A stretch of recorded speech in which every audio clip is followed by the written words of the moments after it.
quality of life is different for everybody, right? One man's burden is another man's paradise. So you really have to find out what's right for you. And that's what we tell these residents to do, is try to get the emotional side out of it. Don't go into it thinking I'm going to compare this job against this job against this job. You'll be more confused in 30 days than the day you start. What we try to do is do some soul searching, partner with an organization that you trust. Find out what you want. You talk about that quality of life. What does that mean to you? Is that schedule? Is that hours work? Is it patient seen? Is it scope of work? Is it delivery system? Is it freedom to make medical decisions that are outside of what you see in delivery health systems? Whatever it is, you need to be clear on what that is before you go into the job search.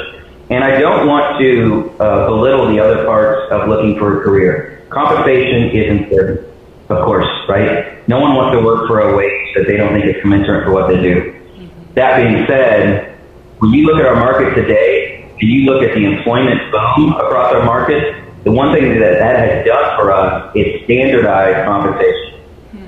So in essence, it's not like compensation isn't important anymore. It's that now most people are employed and you pretty much have a bar of what you're going to get out of training. Go back 10 years ago when it was all independent practices evaluating compensation and you were negotiating buyouts and call coverage and collections and partnership.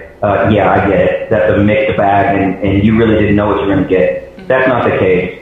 Same thing for other things that always come up in the survey. Geography will always be important, right? More for what they want versus who end up practicing, but that's a different story. And then I'll say debt. Debt, of course, most residents come out with a large amount of debt. That's never not going to be important in healthcare. What I would say is they started ranking it low on the list because it's being addressed.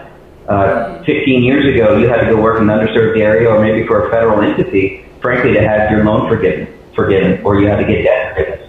Versus now, it's a pretty ubiquitous part of the package for all delivery systems. So again, it's still important, yes, they feel comfortable as being addressed. Yeah, I love that point. That's great. And something that I haven't heard a lot of before, that compensation and loan forgiveness are still important, but maybe there's just so much transparency around that now that it's not necessarily something you have to fight for because organizations are willing to respond to that. That's great.